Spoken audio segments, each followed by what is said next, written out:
தொடர்ந்து ஸ்டாலின் அவர்கள் வந்து இந்த பெண்களுக்கு பாதுகாப்பு இருக்கு அப்படின்னு தொடர்ந்து இப்ப கூட மகளிர் மாநாட்டில் பேசிட்டு இருக்காரு.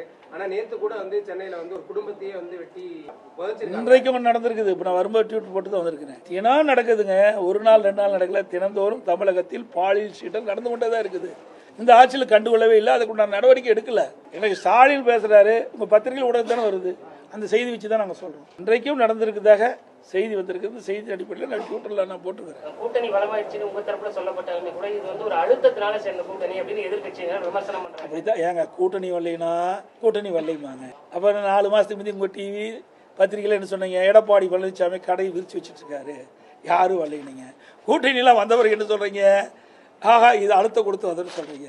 இதெல்லாம் வேண்டுமென்று திட்டமிட்டு எதிர்கட்சிகள் அவதூறு பிரச்சாரத்தை பரப்பிட்டாங்க. ஒன்றும் நடக்காது. தெளிவாக நாங்கள் பேட்டியே கொடுத்துட்டோம். பாரத பிரதமர் நரேந்திர மோடி அவர்கள் அங்கே வந்து முதற்கூட்டம் தேர்தல் நடைபெற்ற அந்த மதுராந்தகம் கூட்டத்தில் வந்து அழகாக பேசினார். அந்த கூட்டம் முடிந்த பிறகு நாங்கள்லாம் எங்களுடைய கூட்டணி கட்சி தலைவர்கள்லாம் ஒன்றாக இணைந்து அற்புதமான பேட்டி கொடுத்தோம். உங்கள் தொலைக்காட்சியெல்லாம் வந்திருக்குது.